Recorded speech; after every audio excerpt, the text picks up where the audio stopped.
అయోధ్యలో ఎంతో సుందరంగా నిర్మిస్తున్న రాములవారి ఆలయం మరికొద్ది రోజుల్లో ప్రారంభం కానుంది.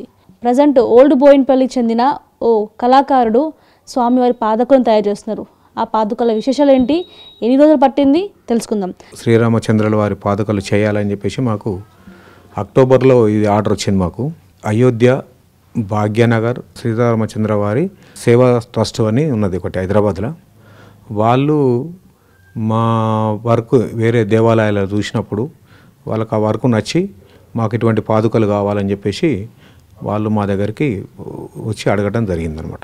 శ్రీరామచంద్ర వాళ్ళు జన్మించిన స్థలంలో అయోధ్య రామాలయంలో కడుతున్నారు. ఆ గుడికి మేము చేస్తున్నామని అంటే అది మేము ఒక మాటల పదాలలో చెప్పలేని ఆనందము, ఆ సంతోషము, ఇదంతా పాలు పంచుకోవటానికి మా బోయినపల్లి ప్రజలందరూ మేము చేసుకున్న పుణ్యము ఇదో కాలంలో. పాదకులు తయారు చేసేటప్పుడు ఎట్లాంటి నియమాలు పాటించారు, ఇది ఇట్లనే ఉండాలి, ఇది ఇట్లా ఉండొద్దు అనేది మీకు వాళ్ళు చెప్పిర్రా, లేదా మీరే గ్రంథాలు కానీ ఇలాంటివన్నీ కూడా సెర్చ్ చేసి చేయడం జరిగిందా? మొట్టమొదలు మాకు ఈ పాదుకలు కావాలని చెప్పేసి వీళ్ళు ట్రస్ట్ వాళ్ళు మా దగ్గరకు వచ్చినప్పుడు, మరి ఇది మీరు మీ అంతలో మీరు ఏమైనా మెజర్మెంట్లు కానీ లేకపోతే అందులో ఉండవలసిన ముద్రలు ఏవైతే ఉన్నాయో అదొకటి, తర్వాత బ్యాక్గ్రౌండ్ ఆకారాలు మీరు ఏమైనా ఇస్తారా అని అడిగినా మేము. అంటే వాళ్ళు ఏం చేశారంటే వాళ్ళ దగ్గర ఏదో పాతది ఒకటి ఒక పాదుకల జత ఉంటే తీసుకొచ్చి చూపించారు. సో ఫోటో చూపించారు డైరెక్ట్. చూపిస్తే దాని మీద చూసుకున్నప్పుడు దానికి చాలా తేడాలు ఉన్నాయి. అంటే దాని మీద సంపూర్ణంగా అన్ని కళలు లేవు, ముద్రలు లేవు. అయితే మేమేం చేసినామంటే ఇది అంత పేరు ప్రతిష్టలు పొందిన ప్రత్యేకత పొందిన దేవాలయం కనుక భారతదేశంలోనే దీన్ని సంపూర్ణంగా శాస్త్రోక్తంగా సూత్రప్రాయంగా దీన్ని చేయడమే కరెక్ట్ అనే ఆలోచనతోటి మేము మా దగ్గర ఉన్న ఈ దేవస్థానానికి సంబంధించి, అంటే దేవస్థానం సంబంధించిన గ్రంథాలు ఏముంటాయంటే దేవాలయ నిర్మాణం ఒకటి, దేవాలయం లోపల మూల విరాట్ల కొలతలు, దానికి సంబంధించిన అలంకరణలు, ప్రతిదానికి ఒక కొలతలు అనేది ఉంటాయి. ఆ కొలతలను తీసుకొని ఆ కొలతల ప్రకారమే మేము ఈ పాదుకలకు సంబంధించిన మ్యాటర్ మొత్తం దేవలాడుకొని, తర్వాత స్వామివారు అంటే రాముల వారు, శ్రీరామచంద్ర వారు, విష్ణుమూర్తికి సంబంధించినవి ఏమేమి ఉండాలనేది ఆలోచన ప్రకారంగా మేము అప్పుడు ఇక్కడ శంకు, ఇక్కడ చక్రం, ఇది శంకు చక్రం, విష్ణుమూర్తి కనుక విష్ణుమూర్తి చేతిలో అవి ఉంటాయి. దాని తర్వాత వచ్చేసి ఏ యుద్ధానికి పోయినా ఒకరు శుభకార్యం చేసినా ఏది చేసినా కానీ మామూలుగా మానవుల వివాహం చేయడానికి, కళ్యాణం చేయడానికి కూడా సూర్యచంద్ర బలం తీసుకుంటారు అన్నట్టు. అయితే ఏ కార్యక్రమం మనం మొదలుపెట్టినా అది దిగ్విజయంగా పూర్తి కావాలంటే ఎవరైనా మన అర్చకులు కానీ సిద్ధాంతులు కానీ మనకు బలం ఏం చూసి పెడతారంటే సూర్యచంద్రులు పెడతారు. ఇక్కడ సూర్యుడు, ఇక్కడ చంద్రుడు.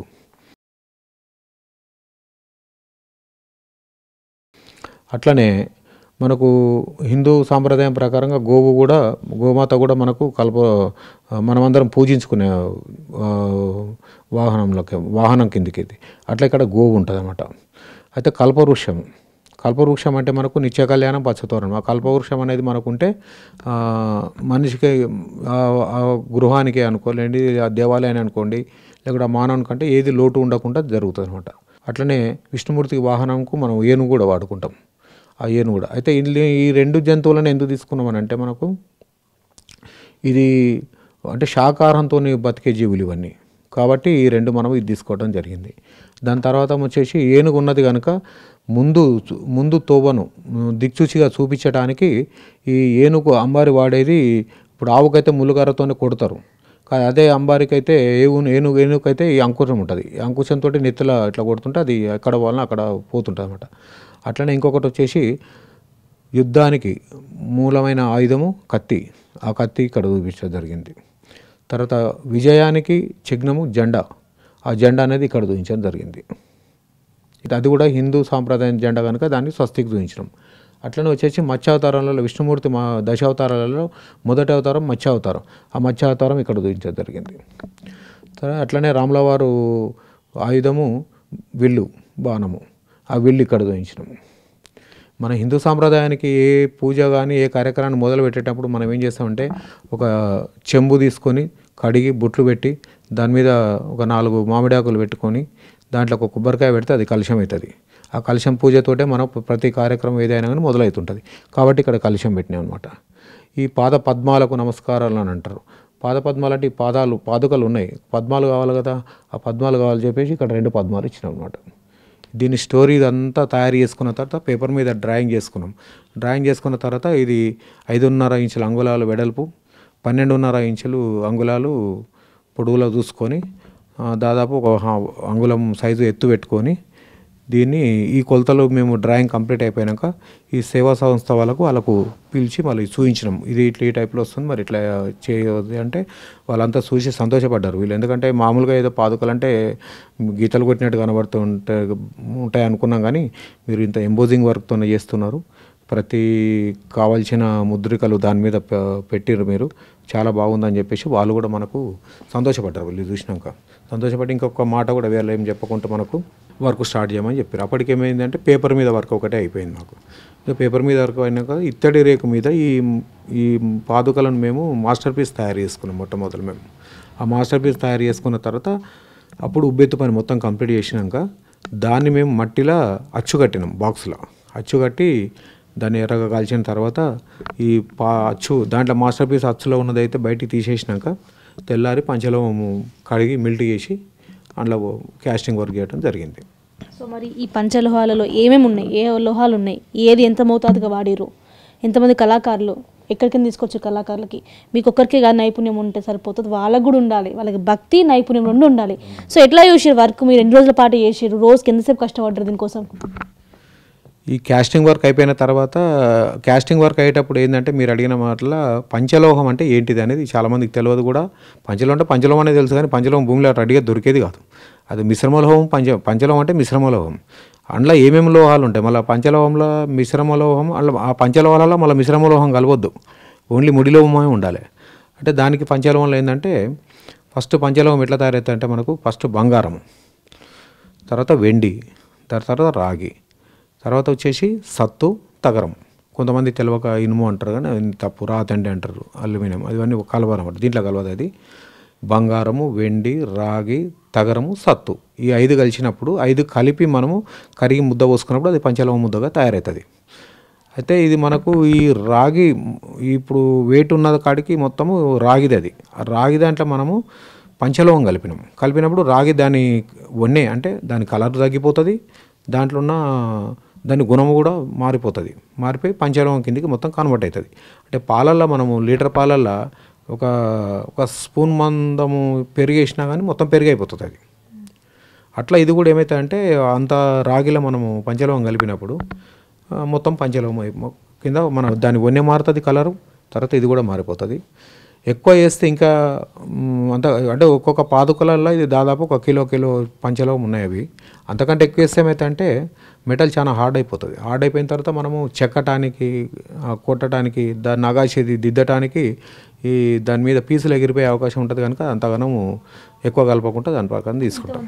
ఈ క్యాస్టింగ్ వర్క్ అయిన తర్వాత ప్యాటర్న్ వర్క్ మేమే చేసినాము. నా చేతి కింద ఒక హెల్పర్గా ఉండే ఇంకొక 2 వాళ్ళు అబ్బాయిల దగ్గర పెట్టుకొని మాస్టర్ వర్క్ అంతా నేను కంప్లీట్ చేసుకున్న తర్వాత ఈ ఫినిషింగ్ చేసేటప్పుడు మాత్రం మొత్తం కలిసి టోటల్గా కంప్లీట్ వర్క్ అయ్యేటప్పటికి దాదాపు 6 మంది కళాకారులు ఉన్నారు దీంట్లో, శిల్పులు. 6 మంది కూడా నా దగ్గర సీనియర్లే. వాళ్ళు ఈ మధ్య కొత్తగా నేర్చుకున్న వాళ్ళు ఏం గారు, 2 పిల్లలు మాత్రమే కొత్త వాళ్ళు ఉన్నారు. దగ్గర 18 ఇయర్స్ నుంచి నా దగ్గర పని నేర్చుకున్న వాళ్ళు ఉన్నారు. 18 ఇయర్స్ నా దగ్గర ఉన్న వాళ్ళే ఉన్నారు. ఈ 6 మంది కలిసి మేము దాదాపు రోజుకు 10 గంటలన్నా కనీసం 10-12 గంటలు ఈజీగా చేయాల్సి వచ్చింది. సో నార్మల్గా మానవులకు సంబంధించిన చెప్పులు ఏవైతే ఉంటాయో 2 సేమ్ ఉంటాయి, బట్ ఇక్కడ ఒక పాతకం ఒకలాగా, ఇంకో పాతకం ఇంకోలాగా ఉంది. దానిపైన ఈ గ్రీన్ కలర్ స్టోన్ కూడా పెట్టారు. ఈ గ్రీన్ కలర్ స్టోన్ పెట్టడానికి రీజన్ ఏంటి? ఇట్లా 2 సపరేట్ ఉండడానికి అంటే ప్రతి ఆలయం ఇట్లనే ఉంటుందా? ఈ ఆలయం స్పెషాలిటీ ఎట్లా? పాదుకలు అనేది చాలా వరకు ఇప్పుడు వెంకటేశ్వర స్వామి దేవాలయం ఉందంటే పాదుకలు ఉండవు. ఎక్కడైనా ఇష్టం ఉండే పెట్టుకుంటారు, కానీ శాస్త్రోక్తంగా అయితే పాదుకలు ఉండవు. రాముల వారికి పాదుకలు ప్రాధాన్యత చెందుకున్న పాదుకలు. ఎందుకంటే రాముల వారు అరణ్యమాసం అయినప్పుడు కూడా ఆయన పాదుకలు సింహాసనంలో పెట్టి కూడా రాజ్యం వెళ్ళిన చరిత్రలు ఉన్నాయన్నమాట. అందుకే రాముల వారి పాదుకలు అంటే చాలా ప్రత్యేకత ఉంటుంది దీనికి. అయితే ఆ ప్రత్యేకతల 2 పాదాలు ఇంచుమించు సేమ్ అట్లనే ఉంటాయి. కాకపోతే హ్యాండ్ వర్క్ కనుక ఏమైనా డిఫరెంట్ కనబడవచ్చు, కానీ సేమే ఉంటాయి. ఇది దాని మీద ఉన్న డిజైన్లు మాత్రం డిఫరెంట్ ఉంటాయి. ఎందుకంటే ఇక్కడ వచ్చింది అక్కడ ఉండదు. ఇప్పుడు సూర్యచంద్రులు 2 ఉన్నారు. అవసరం ఉంటే సూర్యచంద్రులు ఒక దగ్గర పెట్టుకోవచ్చు. శంకు చక్రాలు ఉన్నాయి, కానీ ఆ పాదం మీద ఒక చక్రం, ఇక్కడ ఈ పాదం మీద శంకు పెట్టవలసి వస్తుంది. ఆ టైప్లో దాన్ని రెండిట్లకు మార్చుకున్నాం, దాన్ని డైవర్ట్ చేసుకున్నాము. నెక్స్ట్ ఇంకోటి వచ్చేసి పెద్ద నేలు మధ్యన ఉన్న బొట్టే పీఠం అయితే ఉన్నదో ఆ పీఠానికి సీతమ్మ వారికి చేపించిన ఆభరణంలో సీతమ్మవారి చింతాకు పథకం అనేది ఆకుపచ్చ కలర్లో ఉండే స్టోన్ అది. కాబట్టి ఇంకా వేరే స్టోన్లు పెట్టకుండా మనం ఏం చేసినామంటే అమ్మవారికి దాంట్లో ఉన్న స్టోరీలో ఉన్న కలర్లో పెడదామని చెప్పేసి రెడ్ కలర్ వేరే పెట్టకుండా దీన్ని గ్రీన్ కలర్లోకి తీసుకొని మేము ఆ స్టోన్ దాన్ని తొలగించడం. అయితే ఈ సైజు ప్రకారంగా మనకు హైదరాబాద్లో దొరకలేదు రాళ్ళు, దొరకకుండా దాన్ని చెన్నై నుంచి తీసుకొచ్చినాము. అది క్యారెట్లలో వస్తే దాదాపు మనకు 350-400 క్యారెట్లు ఉన్నాయి, రెండు కలిసి. అది ఆ సైజు ప్రకారం. పాదం సైజు వచ్చేసి మనకు 5.5 అంగుళాలు వెడల్పు ఉంటుంది, 12.5 అంగుళాలు పొడుగు ఉంటుంది. ఇంకా దాని వెయిట్ వచ్చేసి మనకు ఒక్కొక్కటి 6 కిలోల 300 గ్రాములు, రెండు కలిసి 12 కిలోల 600 గ్రాములు అల్లి ఇంచుమించు ఉంటాయి. దాని విధంగా దానికి బంగారం ఎక్కించింది వచ్చేసి పంచలోహంతో ఉన్న వర్క్ మొత్తం కంప్లీట్ అయిపోయిన తర్వాత వాళ్ళు దాతలు బంగారం తీసుకొచ్చిండ్రు. వాళ్ళు తీసుకొచ్చిన తర్వాత దానికి ఎంతవరకు అవసరం ఉందో బంగారం అంతవరకు అవసరం ఉంచి మిగతాది వదిలిపెట్టేసి పక్కకు వాళ్ళ వాకి ఇచ్చేసినాం. కాకపోతే ఇంత బంగారం ఎక్కింది దీనికని చెప్పడానికి వీలు లేకుంటుంది. రాములూరికి మాత్రం మీరు చేసారు. పక్కన ఆంజనేయ స్వామి ఉంటాడు, లక్ష్మణుడు ఉంటాడు, సీతమ్మ తల్లి ఉంటుంది, వాళ్ళు కూడా పాదకులు ఉంటుంటాయి. సో అవి కూడా మీరు తయారు చేసిరా, అవి మీకు చెప్పలేదా? మిగతా 3 విగ్రహాలు ఆంజనేయ రాములవారి తర్వాత అమ్మవారు సీతాదేవి తర్వాత లక్ష్మణస్వామి, వీళ్ళిద్దరికైతే పాదుకలు ఏముండవు. నాకు తెలిసిన కాడికి గుళ్ళు అయితే ఏముండవు. కాకపోతే రాముల వారికి ఒక్కరికే పాదుకలు ఉంటాయి. తర్వాత అక్కడ వాళ్ళ పాదుకలు ఉండే మాట ఏంటంటే అక్కడ మూలవిరాట్ విగ్రహం ఏదైతే శిలాతోన తయారైపోయి ఇప్పుడు మైసూరు కళాకారుడు చేసిన శిలాతోన విగ్రహం ఉందైతే అది ప్రతిష్టాపన అయిన తర్వాత వీళ్ళు పంచలోహంలో కాకుండా బంగారంలో రేపు కవచాలు చేసి పెట్టే అవకాశం మాత్రం 100% ఉన్నది. కవచాలు అది, ఇవి పాదుకలు, అవి పాదాలు. స్వామివారి పాదాలకు అది కవచం, అవి మాత్రం తప్పకుండా తయారవుతాయి. పాదుకలలోకి వచ్చినప్పుడు మాత్రం స్వామివారికి ఒకరికే పాదాలు ఉంటాయి. మీకు ఎలా అనిపిస్తుంది? మీరే చేసిరు కాబట్టి ఆ పాదాలను ముట్టుకున్న పోయే విధంగా అనిపిస్తుంది. చుట్టుపక్కల కూడా ఈ సంవత్సరం పోయి ఉంటుంది. సో వాళ్ళు మీ ఇంటికి క్యూ కట్టే ఉంటారు. పాటికి ఏం అడుగుతారు భక్తులు వచ్చి ముట్టుకోవడానికి వీలు ఉందా లేదా? ఇప్పుడు ఈ పాదుకలు తయారు చేసేది 4 రోజుల చివరి దశకు వచ్చినప్పటికీ చాలామందికి మా దగ్గర తెలిసిపోయింది. ఇక్కడ భద్రాద్రి రాముల వారికి అయోధ్యకు పాదుకలు తయారవుతున్నాయంట మన దగ్గర అని కొంతమంది చుట్టుపక్కల వాళ్ళు కొంతమంది తెలుసు. ఆ కొంతమంది తెలిసిన తర్వాత వాళ్ళు ఏం చేశారంటే ఇంకా కొంతమందికి తెలిసిపోయింది. అది తెలిసిపోయిన తర్వాత ఒకనాడు ఒక ఛానల్లో టెలికాస్ట్ అయింది. టెలికాస్ట్ అయిన తర్వాత అది చూసిన తర్వాత దాదాపు ఆ నైట్ చూసి తెల్లారి 10 గంటల నుంచి లైన్ స్టార్ట్ అయింది మా షాప్ ముంగట. లైన్ స్టార్ట్ అయ్యి రాత్రి 9:30 వరకు కంటిన్యూగా పబ్లిక్ ఫ్లో వచ్చేసి దర్శనం చేసుకొని దండం పెట్టేసిపోయినరు. ఇటువంటి పాదుకలు అంత దూరము ముఖ్యమైన దేవాలయానికి వెళ్తున్నాయి. అంత దూరం పోయినా అయోధ్య పోయినా రాములవారి దగ్గర పోయినా ఆ పాదుకలు మళ్ళీ మేము ముట్టుకొని చేతులతో చూడలేము. మన దగ్గర తయారైనప్పుడు ఇక్కడే చూద్దాము, ఇక్కడనే దర్శనం చేసుకుందాం, ఇక్కడనే సేవ చేసుకుందాం అనే ఆలోచనతో చాలా దూరం నుంచి పబ్లిక్ చాలామంది వచ్చి దర్శనం చేసుకొని పోయినారు. వాళ్ళు చివరి దశకు వచ్చిందా పాదకలు? ఎప్పుడు తీసుకెళ్తా అన్నారు? ఎట్లా తీసుకెళ్తారు? తీసుకెళ్లే ముందు పూజలు చేస్తారా ఏమైనా? ఎట్లా ఉండబోతుంది? అయితే ఈ పాదుకలు కంప్లీట్ అయిపోయినాయి. ఇప్పుడు ఇవాళ రేపు సాయంత్రం అట్లా వచ్చేస్తారు. తర్వాత నెక్స్ట్ ఇంకోటి వచ్చేసి ఫస్ట్ పూజ మాకు ఈ ఓల్డ్ బోయినపల్లిలో శ్రీ వీరబ్రహ్మేంద్ర స్వామి, పోతులూరు వీరబ్రహ్మేంద్ర స్వామి దేవాలయం ఉన్నది. అట్లనే అందులో స్ఫటిక శివలింగం ఉన్నది, అయ్యప్ప విగ్రహం కూడా ఉన్నది, ప్రతిష్ఠించిన దేవాలయం అది. ఆ గుళ్ళో ఆ దేవాలయంలో ప్రథమ పూజ ఇక్కడ జరిగినాక మేము వాళ్ళకు హ్యాండ్ ఓవర్ చేస్తాం. ఆ గుడి కానీ అట్లనే వాళ్ళకి ఇస్తాం మేము. అది దీనికి మొత్తం ఖర్చు ఎంత అయింది? మీకు భక్తితో ఇచ్చిరా లేకపోతే మీరు ఎట్లా మాట్లాడుకోరు వాళ్ళ దగ్గర? ఖర్చు ఎంత అయింది ఇప్పుడు దాకా మీకు? మాకు ట్రస్ట్ వాళ్ళ దగ్గర నుంచి నేను ఖచ్చితంగా మేము ఫస్ట్ మా ఆలోచన ఏముంది మనసులో అంటే ఉన్నమాట క్లియర్ కట్గా అంటే ఫస్ట్ మనము దీనికి ఎంత అమౌంట్ అవుతుంది, దీంట్లో మనకు ఎంత మిగులుతుంది, ఇది మనకు ఎన్ని రోజులు టైం పడుతుంది అనే అటువంటి విషయాలు ఏవి మేము ఆలోచన చేయలేదు. ఫస్ట్ మొట్టమొదలు మనకున్న ఆలోచన ఏంటంటే అయోధ్య రామమందిరం పని కనుక ఆ పాదుకలు కనుక ఫస్ట్ మనం ఇది చేయాలి. అందులో ఇంత రేటు అసలు ఏమి చేయకుండా చేద్దాము, మాకు పేరు ఒకటి ఉంటుంది చాలు అని బంగారం ఒకటి వాళ్ళకి ఎట్లా ఇస్తారు ఎక్కిస్తాము. అట్లా అనుకొని ఏం చేసినామంటే సార్ అమౌంట్ విషయం అయితే నేను ఇప్పుడు ఏమీ చెప్పలేను, ఇంతైతే ఖర్చు అయితే నేను చెప్పలేను. తర్వాత ఇంకొకటి వచ్చేసి అవన్నీ ఆలోచనలు పెట్టుకోకుండా దాన్ని మనస్తృప్తిగా ఆలోచన సంపూర్ణంగా ఉండి ఆ పాదుకలు ఇప్పటివరకు అయితే కంప్లీట్ చేసుకుంటూ వచ్చినాం. ఒక 25 రోజుల నుంచి ఇప్పటివరకు కంప్లీట్ అయిపోయినాయి. చేసేటప్పుడు కూడా మా కళాకారులు కానీ మేము కానీ ఒక నియమ నిబంధనలు పద్ధతి ప్రకారంగానే ఉండి చేయవలసి వచ్చింది. అది చేసినాము. దాదాపు ఇప్పుడు వస్తే వాళ్ళకు బంగారం విషయం కాకున్నా కానీ ఒక 50 నుంచి 60 వేలు, ఒక 5,000 అటు 5-6 వేలు అటు ఇటు రావచ్చు మాకు, అంతే. అంతకంటే ఎక్కువేమి కొన్ని ఖర్చులకు ఆల్రెడీ మాకు డబ్బులు ఇచ్చిండ్రు, మెటల్కు దీనికి ఇచ్చిండ్రు. ఇంకేమన్నా వస్తే కొద్దిగా అవి ఉంటాయి. అయినా డబ్బుల విషయంలో మేము పెద్దగా ఖచ్చితంగా మాకు ఇంత అమౌంట్ ఇవ్వాలి దీన్ని చేసినందుకని, ఎందుకంటే వాళ్ళు మాకు అవకాశం కల్పించారు. అంత పెద్ద దేవాలయానికి వర్క్ చేయడానికి నేషనల్ లెవెల్లో ఉంది కనుక అంతవరకు అది చిన్నదా పెద్దదా ఫీజు లేకపోతే ఇంట్లో ఏం చేసినాం అనేది కాకుండా కానీ నేషనల్ లెవెల్లో ఉన్న దేవాలయం కనుక ఆ దేవాలయంలోకి వరకు చేపించే అవకాశం వాళ్ళు మాకు ఇచ్చింది కనుక మేము కూడా అవన్నీ ఆలోచన చేసి వాళ్ళని అడగవలసి వస్తుంది. అట్లా ఈ ఆదిపురుషి పాదకులు కేవలం పాదకులు మాత్రమే కాదు, హిందుత్వంకి సంబంధించిన ఎన్నో విశేషాలు దీనిపైన ముద్రించారు. హిందుత్వం, సంస్కృతి, సాంప్రదాయం అన్నీ కూడా దీంట్లో ఉండడమే దీని ఒక ప్రత్యేకత.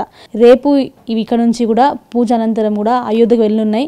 ఇప్పటికే ఎంతోమంది భక్తులు వీటి తాకడానికి వచ్చినప్పటికీ కూడా ఎవరికి మాత్రం అనుమతించట్లేదు. సో మొత్తానికైతే అయోధ్య ఆలయానికి చెందిన మరో కళాకారులు మన హైదరాబాద్ నుంచే ఉండడం హైదరాబాద్కే గర్వకారణం.